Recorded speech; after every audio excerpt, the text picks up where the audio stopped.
The governance, let me see. You can read the rest of the outlined materials here. That's all. You need to introduce your committee. Thank you very much. The committee is listed on the. All right. Thank you, Michael. Now, next we have the Maintenance Committee, and that is chaired by David Eulis. David.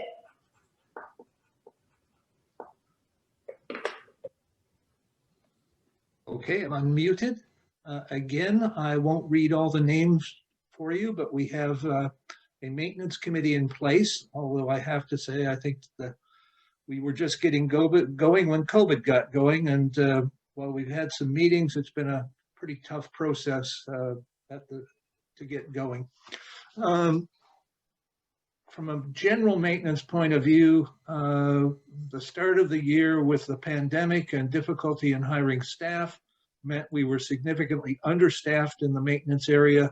And you combine that with the fact that people were staying home for a while, we had a difficult start. Good news is we've hired more maintenance staff. You saw the picture of them.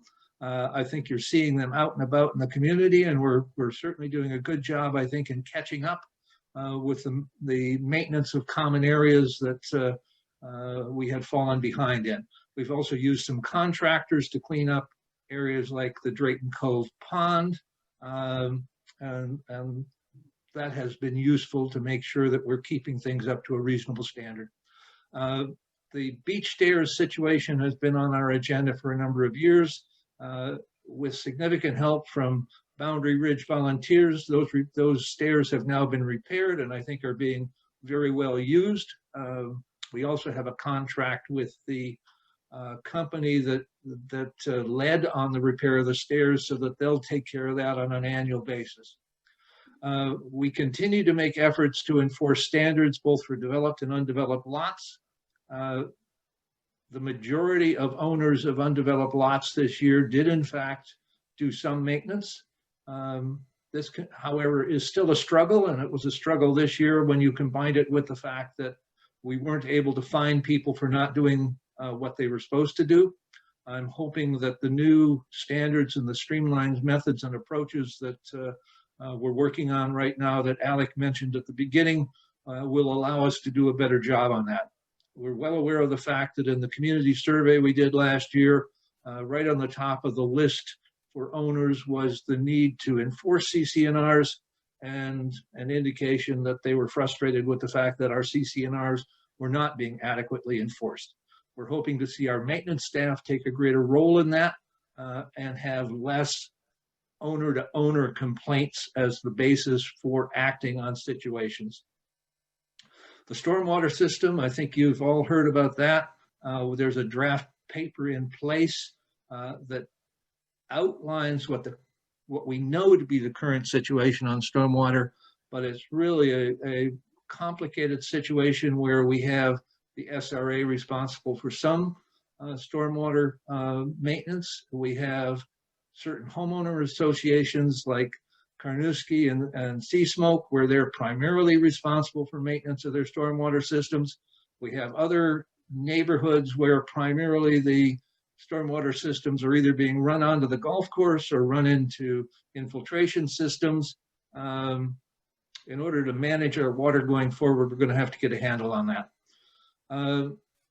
We have had a good working relationship with the city this year on some of these issues.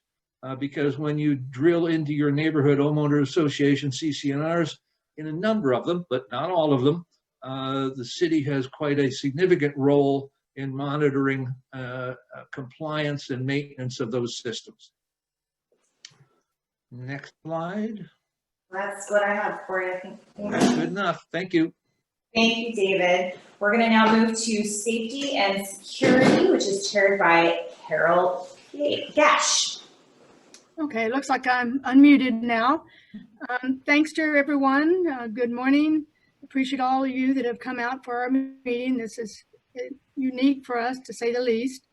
I am currently the chair of the committee. You see my list there of our committee members, and I thank all of them for sticking with me through this, this year that's been so difficult for everyone.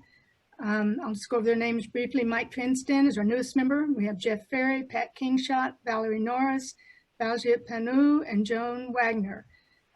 They've all had great ideas. It's been a little bit difficult getting them implemented with the pandemic and restriction on gathering and that sort of thing. We were able to have 4 meetings. Well, the other thing I don't think I mentioned, although I'm the chair now, since I'm not going to be on the board next year, I'll be stepping down from that, and there will be a new chair identified. That's still to be done. We were able to have 4 meetings prior to the shutdown, and we established as our primary goal an SRA comprehensive neighborhood block watch program. We were well on the way to launching that. We are working in coordination with the Blaine Police Department. We met with them, and we decided that given the size of the community, we would act as the committee, and Officer Landis, who's our liaison with the Blaine Police Department, would act as a resource. We were going to send a letter out in April asking, first we were going to identify neighborhoods, and then we were going to send a letter out asking for people to volunteer as block watch captains. We would then gather everyone together for training and providing them with materials and other resources. And then we got shut down with the pandemic. We've all agreed, as has Officer Landis, that we really need to be able to meet in person for this to be a success. So right now it's on hold, but again, we're ready to go as soon as we're able to gather in larger groups again. Other initiatives on our plate, one was implementing an SRA auto decal program. I think we'll need to do a survey of the community to see if people support that. It would be very inexpensive. We have a template that's been developed that I think is very, very nice. But again, there would probably be problems with distribution, requiring people to come out and to the center to pick them up, and we just felt we didn't want to put people in that position. So that's on hold as well. And we're also looking at the use of gate cameras. Not as we all know, our gates are not security gates, they're entrance gates. But we're going to look at the benefits of using cameras that at least would have a picture of a certain time when a car comes through. So that's going to take some research though, because it could be expensive and not sure how efficient it would be. We were also looking at the use of private patrols, kind of like Birch Bay does, but given the number of gates and the size of our community, it just didn't seem feasible, and that the significant cost would outweigh any benefits. But we did talk, or I talked to Officer Landis and asked if they would increase their patrols and their presence in Semiahmoo, and he spoke with his fellow patrol officers and with the chief and said that the chief has agreed to that. And it's my understanding that people have been seeing them cruising through the neighborhood more often. Hopefully that's been a deterrence of any potential crime. So we're at the incident database now. One of the first things we did when we stood up was to implement an incident database, and that is maintained by Lori at the SRA, on the SRA staff. And the goal is that we have a baseline where we started for, first increasing community awareness so they can look at it, what's been reported.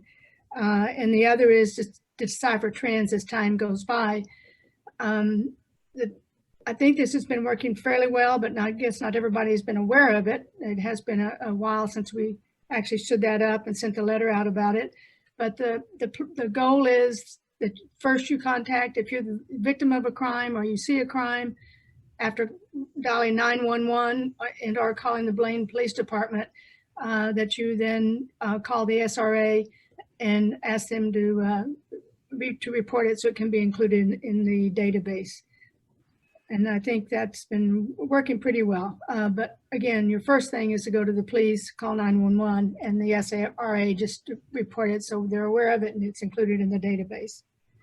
Finally, last year, we developed a list of tips to increase home security. Those were sent out via SRA email But now the website is becoming more professional and getting more activity and more interest. We've posted it on the website, and you can find it under recent posts. I believe that's all I have. Thank you, Carol. Thank you. Now I would like to introduce Helen Worley, who is the chair of the election committee. She'll go through the election committee as well as we were doing the election results. Helen. Thank you very much. Good morning, everyone. It's great to see the number of people on the participant screen. I'm chair of the election committee, and I want to say as I begin, I want to thank David Stewart and Carol Selby, who were on the committee, but both had to resign in the middle of this whole process. But fortunately, Georgia Donovan and Brian Johnson agreed to serve and were appointed by the board. So thanks to all of you, and especially Georgia and Brian for stepping in. Next slide, please. The election committee met on October 21st, to open and count all the ballots, the mailed-in ballots for the SRA election. We reviewed all of these together with the electronic ballots, which were automatically tallied by Lori Thorne in the office, whose work we supervised. So we had a role in opening and make sure the whole process was good. Here are the ballots results from our work. Next slide, please. Under the revised Code of Washington, 6490-525, provides that a budget proposed by the Board of Directors is ratified by the membership unless a majority of the votes in the association reject the budget. There are 3,185.5 eligible accessible voting units within the SRA. On this ballot item, the total votes cast were 2,200.5. Votes to approve, 752. Votes to reject, 1,448.5. As only 45% of the membership voted to reject the budget, the 2021 budget was ratified. Next slide, please. Of course, primary job of the election committee is the election of seeking candidates and then the election of candidates for the board coming in. And Alec Berkman, Steve Geisels, and Doug Woods were elected. We all know Alec. Thank you for chairing, Alec. We see your smiling face. Alec had his own business for years. He served on many, many boards, very community active, as you know, a dedicated volunteer. We thank you and we say congratulations, and personally, thank you very much for agreeing to serve on next year, Alec. Next 2 years. Then Steve Geisels was elected. He lives in Erie. Oh, I forgot to tell you, Alec has a brand new house. But Steve lives in Erie, and he's very familiar with Semiahmoo. He brings financial acumen to this board, which is one of the areas and qualifications which we were seeking. And he also has, as you will have seen from his bio, a lot of community and civic engagement. He was chair and president of the Beverly Hills Chamber of Commerce, for example. He knows about being on a board and the responsibilities of a board, and he is very excited about joining this one and working to continue to make this the best place to live. And there's Doug Woods. Doug is currently president of the Prestwick Village Homeowners Association.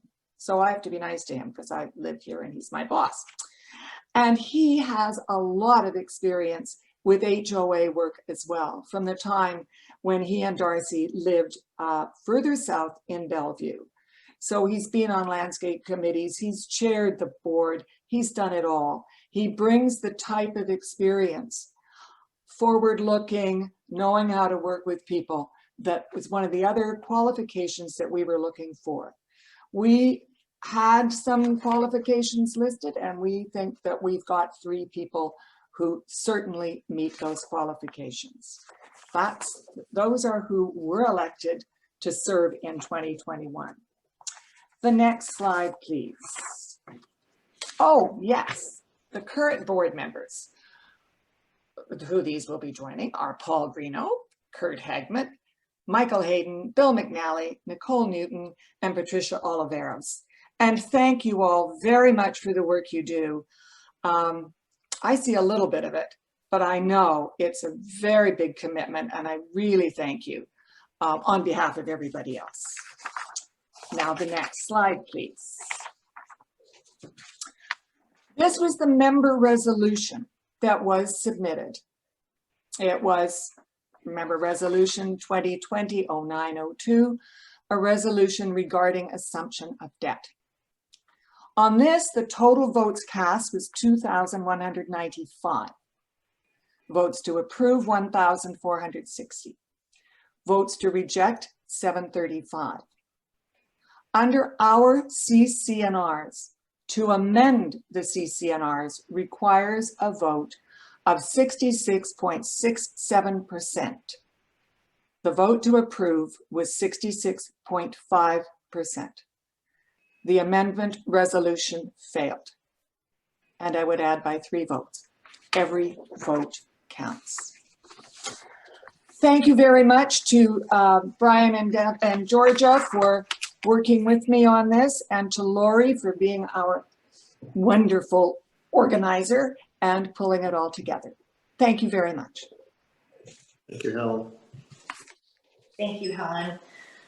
Jennifer Speidel will now speak to the notice of the annual financial audit for fiscal year 2020. Jennifer? Great, thank you, Ashley. So the association, as Kurt Hagman mentioned earlier, has decided to not seek a waiver for the financial audit for the year 2020, which means that an audit will be occurring. And that's partly due to the 2019 review as well as a COVID year.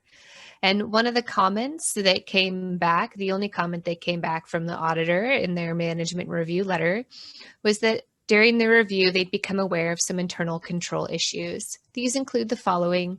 It is management's responsibility to ensure that the books are complete and all transactions have been recorded. Management is responsible for preparing the financial statements. Our job is to review those statements and determine if any adjustments should be made.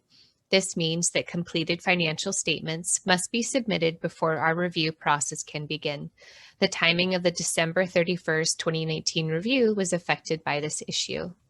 So with that in mind, there were several people on the board who thought that it would be best to have an annual audit for 2020, when typically it would have been a review year. Thank you. Thank you, Jennifer. Now we are going to turn to Debbie Smith, who is going to provide some volunteer recognition. Thank you, Ashley. Next, first slide, please. Yeah. Okay, at this point, we're going to acknowledge everyone that served on the board, ASC, and election committee in 2019, beginning with the board of directors. We thank Neil Engeldow, George McKinney, Ted Metz, and Greg Wendt. Next, please. Architectural Standards Committee, we thank Joel Green and Nancy Derricks. And finally, the Election Committee, we thank Michael Coltart and David Stewart. Without these wonderful community volunteers, these committees cannot function, and we just encourage further participation from the membership moving forward, and again, appreciate all that you give to the community. Thank you. Thank you, Debbie. We are going to now transition into the member comment section, last item on the agenda. And while we do that, I'm going to review the member forum and protocol that is the standard now for SRA. So first, members will speak in the order in which they signed up in this chat. Lori will announce the members in the order that they have requested. Please note the public chat is for sign up. There will be no discussion taking place within the public chat. Members will be limited to 3 minutes for the Q&A session. Members will not be interrupted by the board or members who either agree or disagree with what they're saying.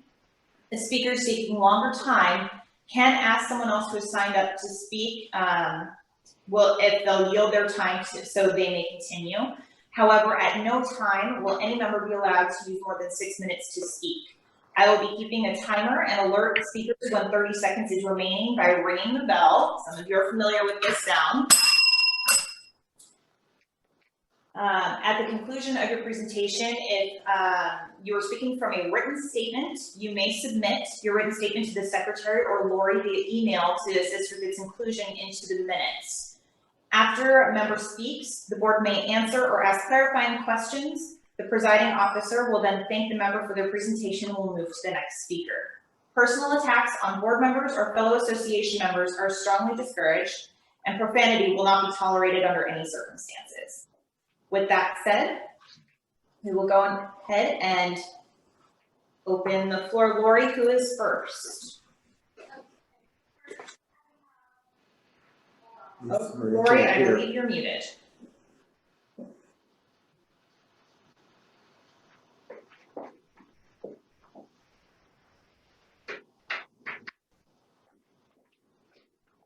Okay, first I have a proposal from Pilar Whitmore, and she's asking if the board could consider changing the AGM and election period to a more convenient time of year, like the middle of summer when more residents are in Semiahmoo.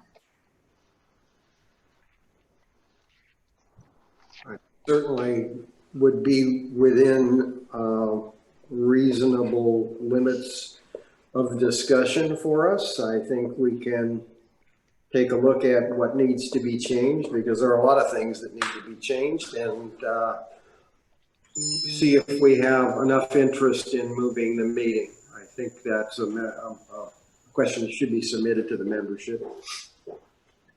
Okay, and then also Pilar has asked when the reserve study will be available on the website.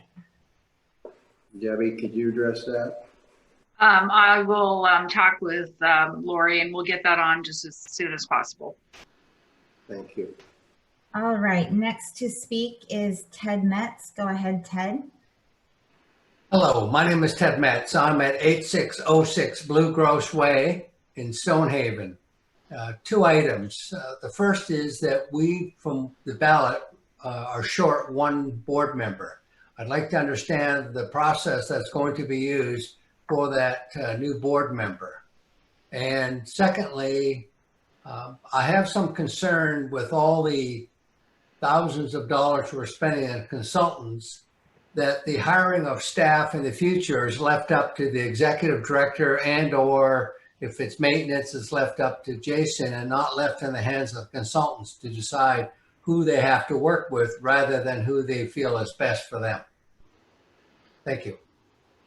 Thank you, Ted. We'll get back to you on a procedure, but as you know, the board will appoint someone to fill the open seat. That person will be well vetted and well qualified.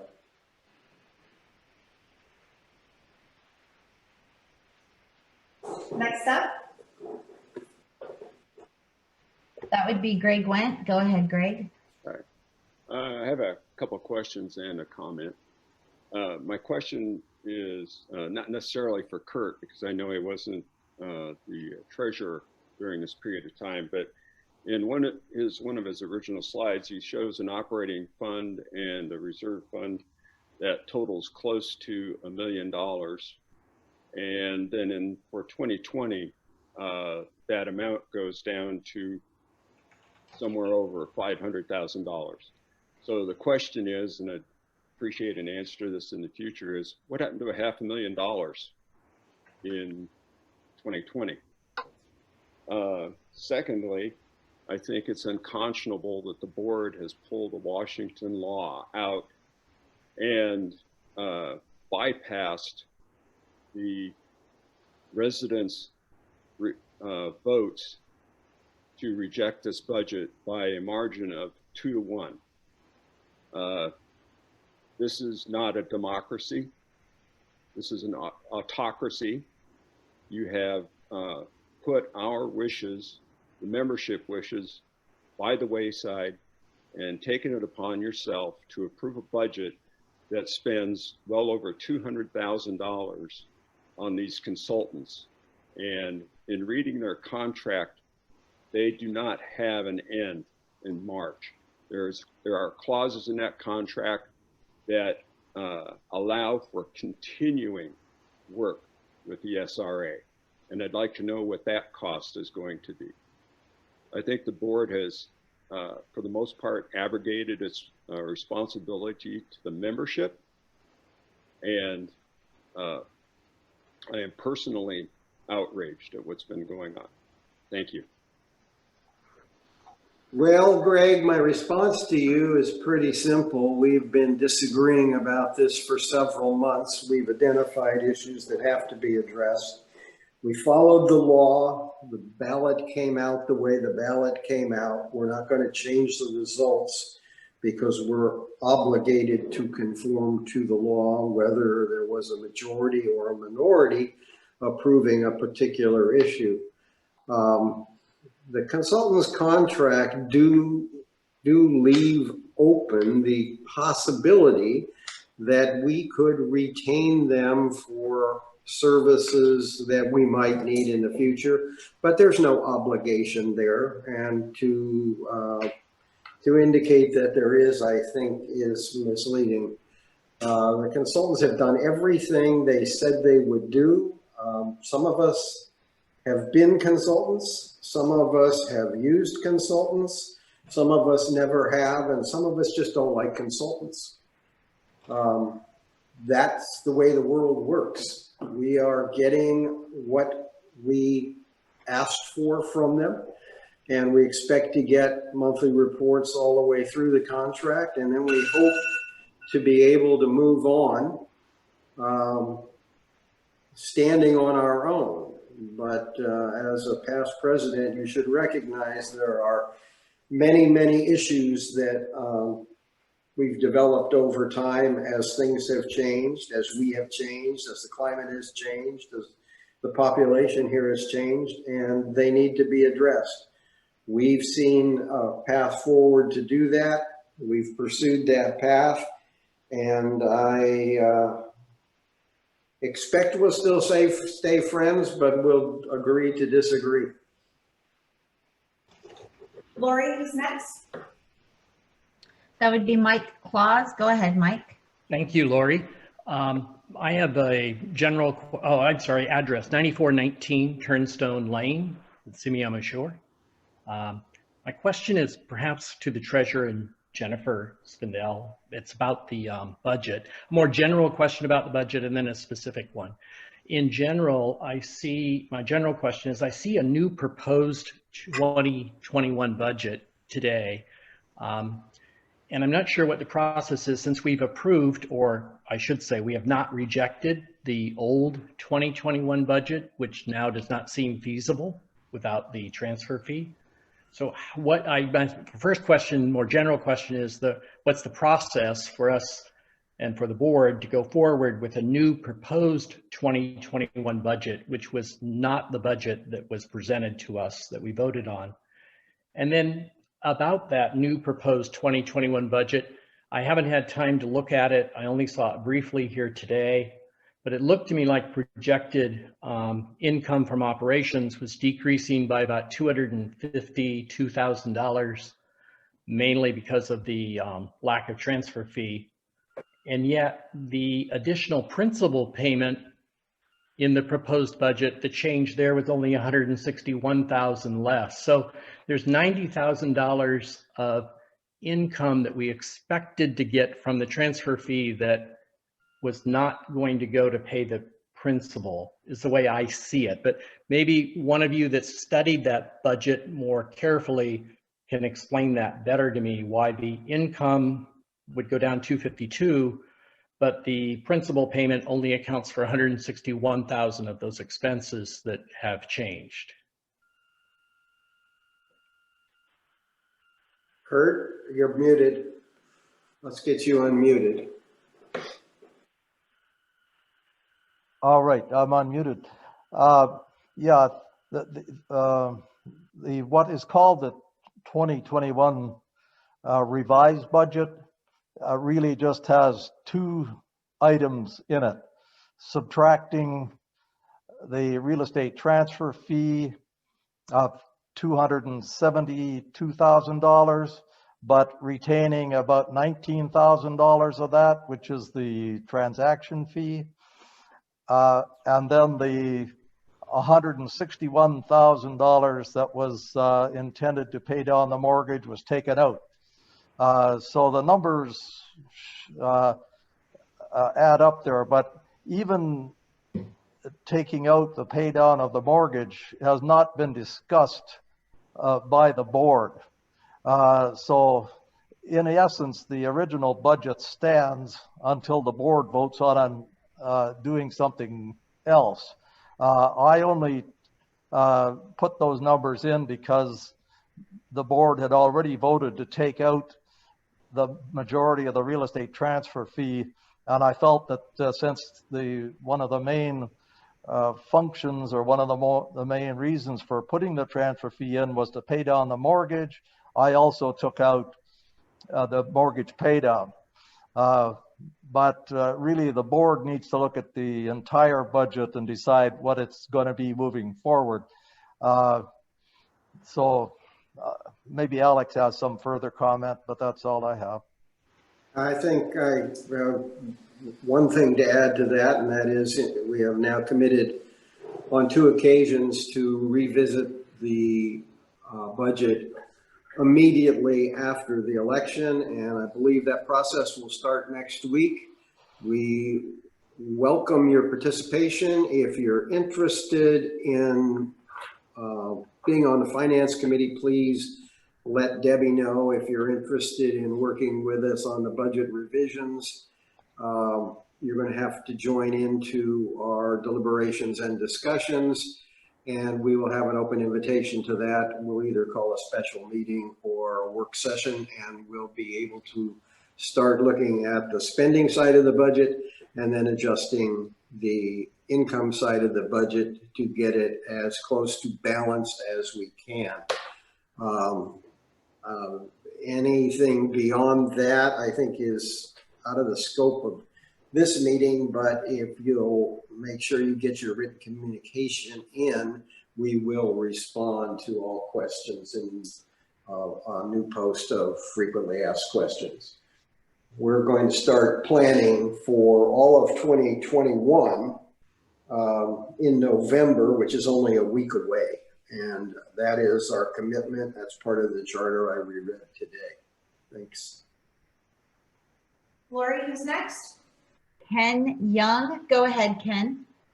Good morning, Ken Young, 5431 Quail Run. First of all, I'd like to thank everybody for their service. There's a lot more work that is done, especially the volunteers.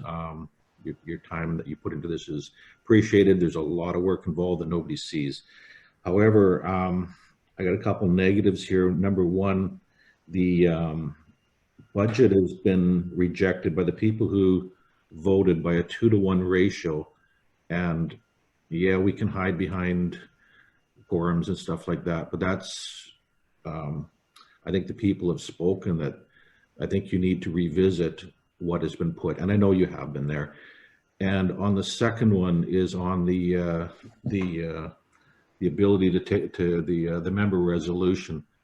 That was 2/3 of people, just under 2/3 of people, said they didn't like the ability of members now or in the future. And no disrespect to anybody, I think everybody here is very intelligent people and doing their best, but by nature, people are, it's transient, and you never know what you're going to get. But I really don't think it's a good idea to allow people to spend my money, large quantities, without letting me have a say in it, to take a large, you know, an impossible situation, but could somebody spend $20 million on buying some real estate and then blow it, or there's some fraud and I'm on the hook for my portion of it?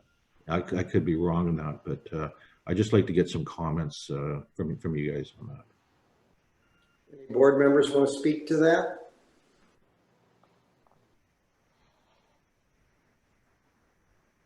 I will speak to that. I believe. Here, let me, Go ahead. I just, Sylvia.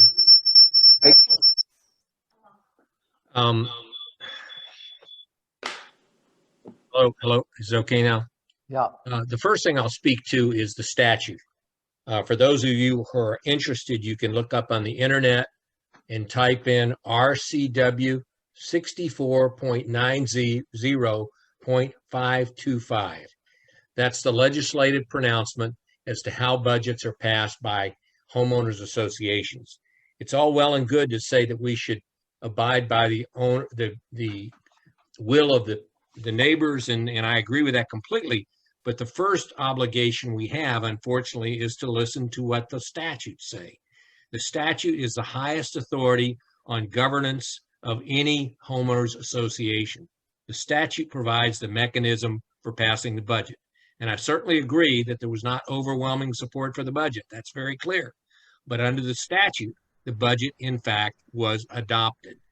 As to the CC&Rs and the 66%, that is a measure that was passed some years ago by this body to amend the mechanism for changing the CC&Rs. Somebody, I see, please confirm the RCW. Okay, let me say the RCW again. Somebody wants me to confirm it. RCW 64.90.525. And it talks about the budget process. Oh, and I see Mitch, somebody wrote it up too. That's fine. The CC&Rs were, the mechanism for changing the CCRs was in fact changed a few years ago, and I was a member of that. It was actually harder under the prior CC&Rs to make a change to CC&Rs. This was, the mechanism for changing the CC&Rs is in fact easier now, but it's still difficult. And that is because they don't want, people don't want CC&Rs, which is the governing constitution for the association, to be changed easily. Once again, there was certainly a substantial vote in favor of the resolution, but under our CC&Rs, the resolution did not pass. Let me add to that. We're committed to broader participation and to revisiting these issues. As a board member, I think that the overwhelming commodity that's needed is those who elect the board should trust the board to make the right decisions. They have the right to both elect the board and remove the board. So it is we who are serving you that were elected. We understand you don't agree with the budget, and we have committed to changing the budget. So I think that issue is virtually moot. Whether the law says so or not, we're coming back with a new revised budget. And as to the CC&Rs, I'm speaking again as an individual board member.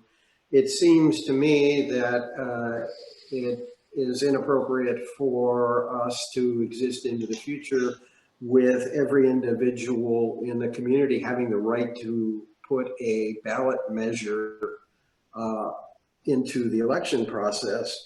Most HOAs require that something like, for example, 10% of the members submit a petition to get a measure on the ballot. If we extend this into hyperbole, we could end up with 800 measures on the ballot to vote for.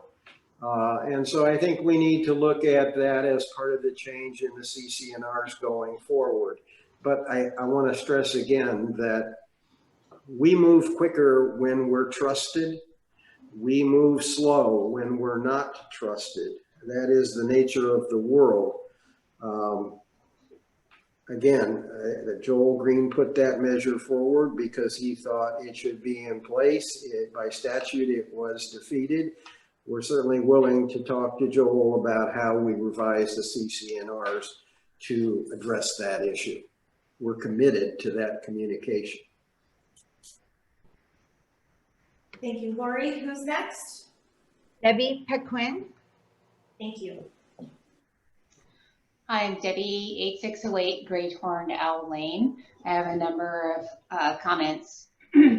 First, I noticed something really unusual about the AGM package, that the financial statements are missing. You only have a balance sheet, and even in the auditor's review, it references the related statements of revenue, expense, and changes in fund balances and cash flows for the year.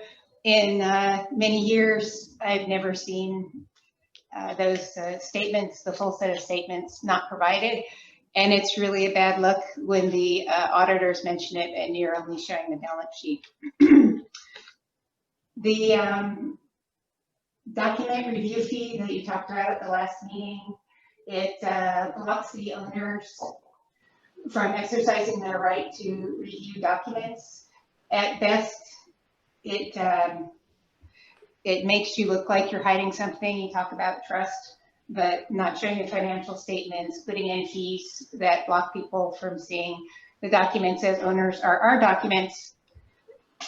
At best, it makes you look like you're not letting us see something we should, and at worst, it might not be in compliance with people being able to see the documents. I think with the resounding rejection of the budget and the resounding wish to adopt the second resolution to block the new debt, I think the owners are saying to you that we don't like the direction that this board has taken the corporation.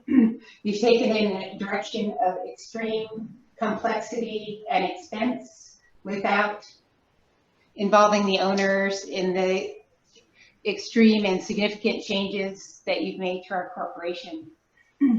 So one of my ideas is for there to be an owner study for total restructuring, and everybody can bring their ideas and they should all be considered and looked at for the pluses and minuses. My idea is to keep the concept of the owner board of directors, move away from in-house management, which is I've never seen in any of the condominium corporations I've been at.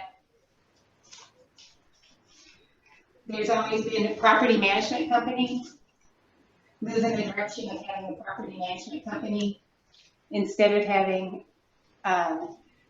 employees and having to do people management. Property management companies, they do budgets, financial statements, they do the accounting. It's all included in the contract. Property management companies hire, contract out maintenance work and construction work. Every year, that's your time. Thank you for your comments. We understand that there is considerable disagreement, and it is our goal to rebuild the trust that we need to move forward. There are lots of things that have to be done here. We've chosen a way to do them. Understand that some people don't agree. Those people should step up. They can serve on the board. They can serve on committees. You elected us, and here we are right now trying to do our best. So we'll continue to listen, and we continue to solicit help in governing. Thank you. Lori, next up. Dana Novak. Go ahead, Dana. Hello, I'm Dana Novak, 9085 Chickadee Way. I'd like to address it to the board, but Alex, since you are the president of the board and you spoke to my questions last time and said to this entire group at the meeting that you would listen to us and you heard us and that you were going to go do things, to have the results presented without any acknowledgement by any of the board that you heard us, and that instead of standing behind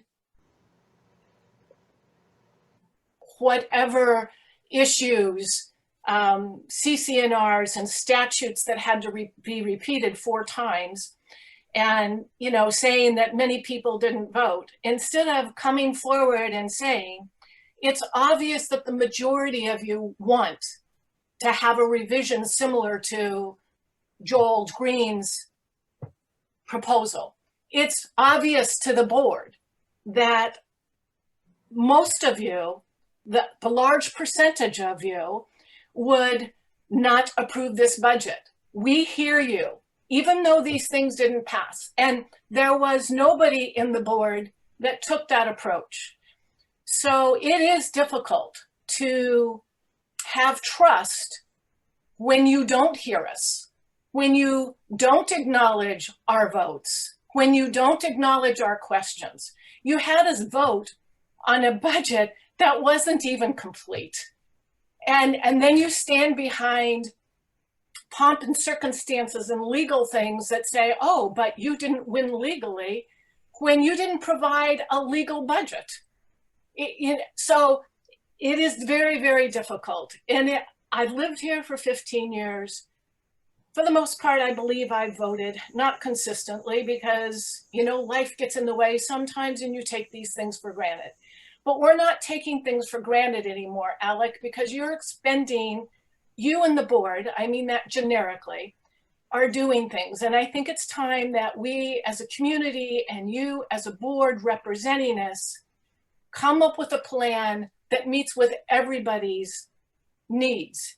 And if that means putting study groups together, then that's your job to do it. But you're not hearing us, and that's very sad and very difficult environment to develop trust. Thank you. Thank you for your comment. Next up is Cherie Storms. Hello there. My husband and I are new to the neighborhood, so new that we haven't quite moved in yet. We're just trying to get caught up with what's going on. And to be honest, some of the things that have been said, both just recently by the lady prior to me and earlier, is that it's clear that there's a message here from members that is of a different direction than what's being done.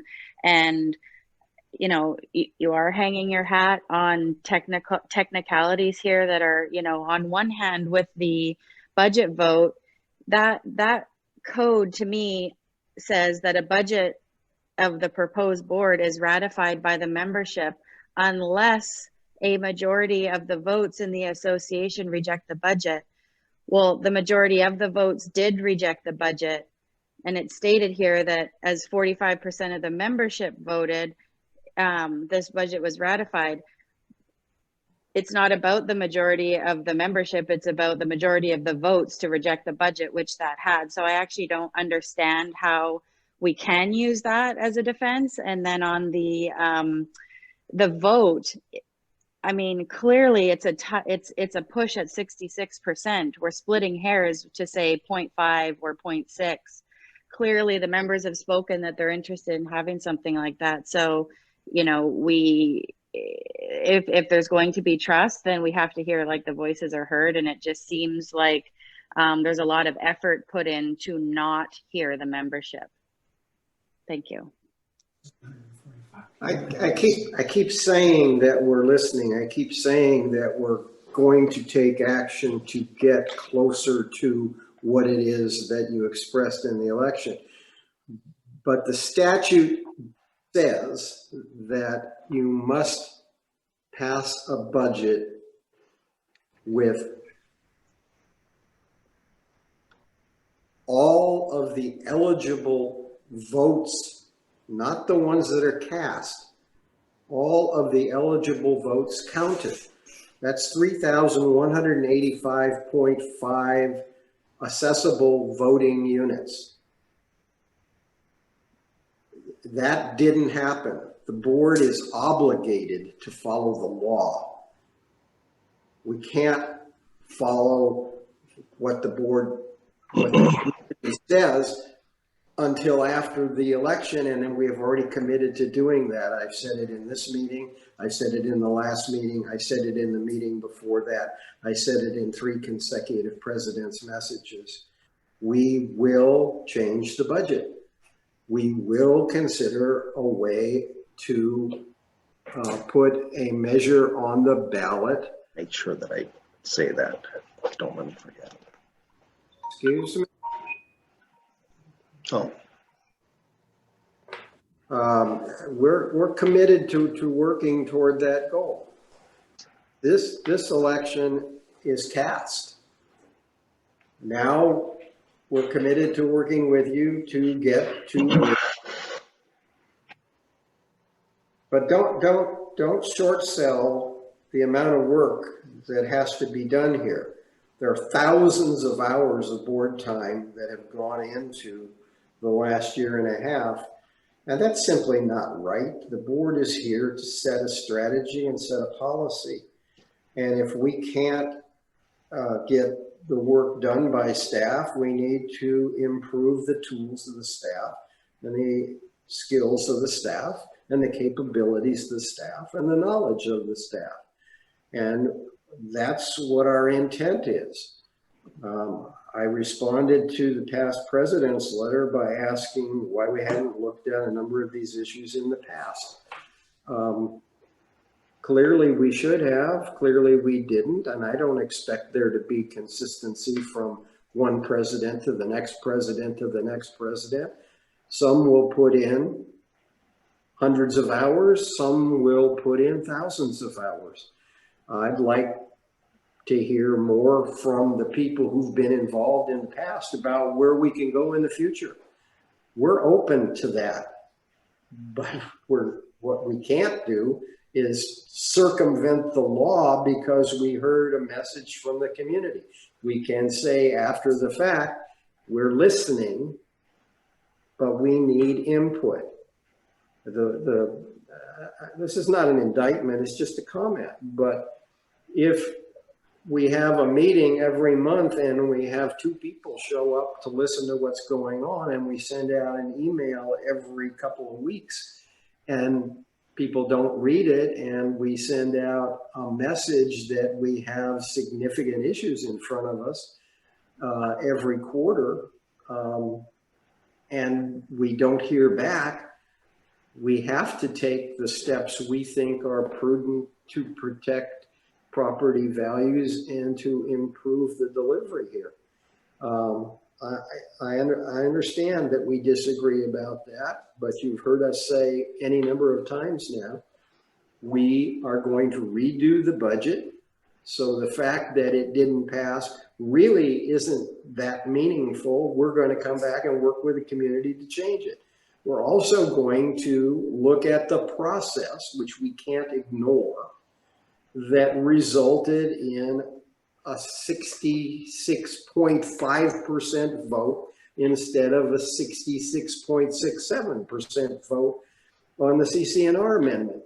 That's simply a question of 1 or 2 people who should have voted, voting. And we had roughly a third of the people in the community not vote at all. So those are the facts we have to deal with. We understand what you said. We understand that you want to go in a different direction, and we're going to try and respond to that. But it isn't because we haven't tried to communicate, and we couldn't tell you in May or June that we needed consultants, professional help. We had to stagger toward the end of the year, not being able to get things done. And I believe this board, acting in concert, understood what the issues were, understood what the origination of those issues were, and did their best to respond to everything that we did hear from the community. So again, you have the commitment. I'm going to put the board's charter to the membership up on the website that'll be up in the next 48 hours. So that's the best we can do. We can't ignore the law, but we can listen to you going forward. So let's all work together. Lori, who do we have up next? That would be Paul Bessenbinders. Go ahead, Paul. Thank you, Lori. So we're at 5611 Sanderling Way, and my name's Paul. I want to touch on a couple of things. I guess I really wasn't spun up until I heard the citation of Washington state law. What I'd like to point out here is, number one, I'm not a lawyer. I would guess the vast majority of people on this call are not lawyers either, and I don't know when that pronouncement was made, whether we got legal review on that. I really don't think that's the right answer. I think the right answer is to listen to the membership, right? To listen to the owners. So I read that when I was given the citation. I do not interpret it the same way it would appear the board is interpreted. But when you think about state law, it's not meant to be prescriptive. It's meant to be a control point if people step outside of it in their own daily use. Our SRA is governed by our CCNRs. Our CCNRs govern unless we are in contradiction of state law, and that's when state law steps in. So I'd actually like to see if the board can cite where in our CCNRs that is accurate, what you're stating in terms of the state law. And I would actually like to see the reference to the state law, because we did make a point in the CCNRs regarding our development. We do cite state law, but not related to budget, not related to the AGM, but we do cite state law in other methods. So why suddenly are we citing it when it's not in the CCNRs? I will also point out the budget passage or not, and listening to the members, there's one big important thing, and I'm not passing any judgment on the consultants. That is not what I'm saying here. But what I am saying is the contract with the consultants says that if the budget does not pass, the consulting agreement is terminated. So there is another big control point here related to the budget. So I think the budget is of all importance. And the reality is that when the budget was voted down on a 2-to-1 basis, we really need to understand whether state law applies here or whether the CCNR applies here. And one reason I would cite this is our quorum is at, I believe it's 34 or 35%. Hypothetical, 1,000 votes. A quorum is 350 of those votes. If you were to cite state law and say that applies, if all 350 votes were against something, you wouldn't meet the 50% rule of all votes available. It just doesn't hold water. So I do believe we actually have to go back to what the nature is, what's in the CCNRs, and are we or are we not in conflict with state law? Mike, do you want to speak to that? Mike's muted. Mike, you're muted. There you go. All right, this is Mike Hayden again, and I am the legal liaison on the board. For some of you may not know, although many of you do know, that I'm a retired Superior Court judge. So I've had some experience reviewing state laws and making rulings on state laws. The statute on voting is, in my judgment, very clear. I've heard no one who knows anything about HOA law have a different opinion. Now, I concur that the statute is in favor of passing budgets, and perhaps the legislature went a little too far in making it very hard to turn a budget down. But that is state law, and we are indeed bound by it. The state law controls the CCNRs, the CCNRs control the bylaws, and that is the order of the prescriptive arrangement. So to hear people say, let's just ignore state law because we didn't like it, you can't do that. Now, I agree that the budget process indicated that most folks are not in favor of this budget. And Alec and others have made a commitment to go back and look at it again. But to suggest that we can ignore state law and say that the budget was not ratified is simply untrue and is illegal.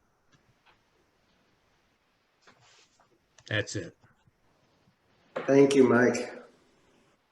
Next speak is Joe Southey. Go ahead, Joe. Hi there. I live at 8660 Great Horned Owl Lane in the Royal Troon neighborhood, and my wife and I and kid have been here for 15 years.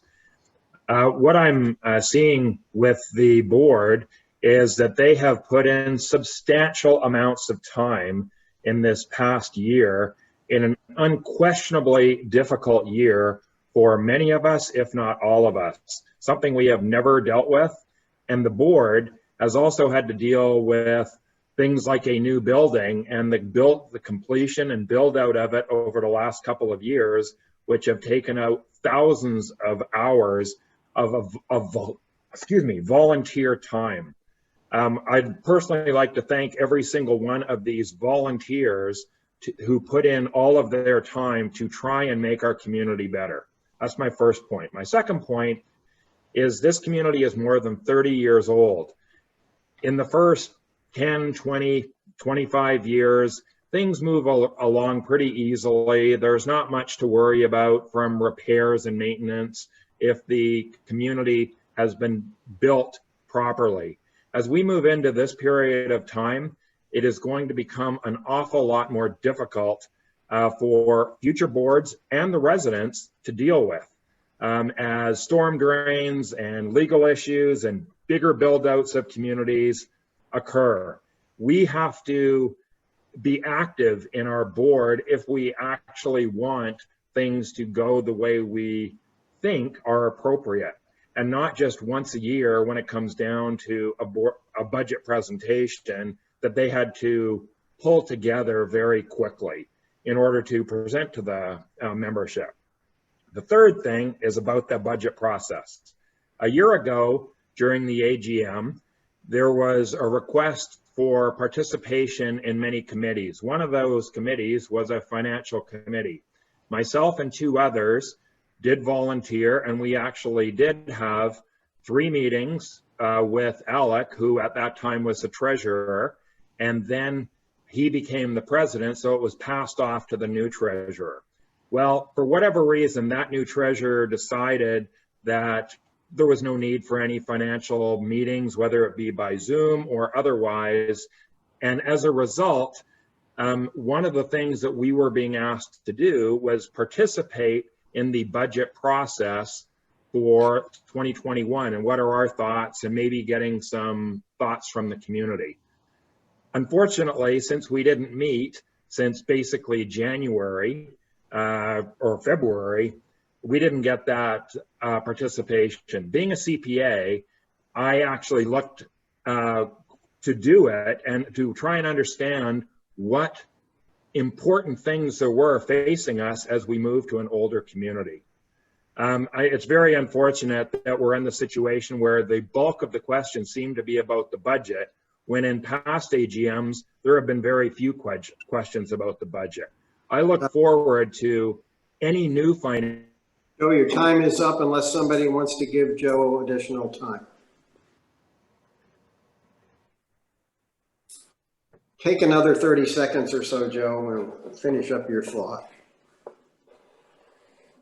Thank you. I'll make it quick. I look forward to any new finance committee participating together with input from other members of the community who hopefully are going to be more active rather than only once a year right around the AGM time. Thanks very much. I appreciate y'all listening. Thank you, Joe. Lori, who do we have up next? Russell Crawford. Go ahead, Russell. Okay, I'll actually keep it very short because I think the last set of comments actually summarized really what I wanted to share with everybody. You know, we are a community. It is a democracy. We're not always going to agree. I would like to echo, though, that I think the board has taken on an incredible amount of responsibility, and we have gone through a transformation from where this was probably some 30 years ago. I trust somebody like Mike and his comments of where we are from a legal perspective. The votes are what they are, and you do have to respect what the statute of the law says, what our CCRs do state. But I've also heard from Alec and from the board, they're taking all this input in. If you have concerns, do what I did. I called one of the board members about a week ago, try to get a better understanding, because even I had not kept up with all the minutes and such. And I found a great deal of transparency and discussion of where the thought process has gone, whether using outside consultants, thinking of what we have to do on the budget and such. You get, at the end of the day, we elect a board. I believe that we need to trust that board and support that board. And again, if you have disagreements, you do that as part of how you elect the board in the process. So I think we have a good process going. I do think it's important to listen to everybody and take it to heart. And I think that's what's happening here is a good open dialogue. So thank you. Thank you, Russ. Lori, do we have anyone on deck? We have Shelley Sharp, and she was here, and so let's give her a minute and see if we can get her video back up. There it is. And let's see if we can get Shelley unmuted now.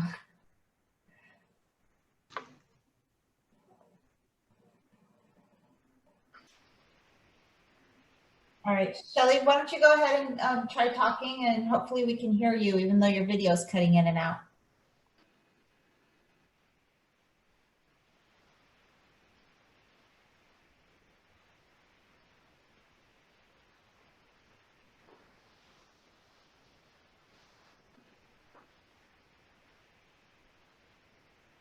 Okay. Shelley has a comment. I would suggest that she write it in and it'll be included within the minutes, and we can, if it's a question, we can address it in the FAQs. Alec, would that sound reasonable? Yes, that's good. Okay. All right. And I do not have anybody else on the list at this time. Thank you. Thank you, everyone, for supplying your member comments, and I will turn this back to Alec. Okay, we've been through the agenda. We, in summary, have heard what you said. We understand that there's a lot of unhappiness about the process. We're required to follow the law. We're seeking your trust. We continue to ask you to participate. We ask you to listen to the communications we've got going out, and we'll keep trying to improve those. We'll begin immediately to revise the budget and to look at the protocol or the process on the CC&R changes. That's the best we can do today. We will also respond to all of the chat comments, anything that's submitted in writing, and we'll get those up in frequently asked questions. Because there are no more questions and no more statements, I am going to adjourn the meeting. I need a second to do that. Would be helpful if it came from a board member. There's David, thank you. I have a second. Anybody object? With no objection, we are adjourned. Thank you all for participating. I look forward to continuing the dialogue. Thank you.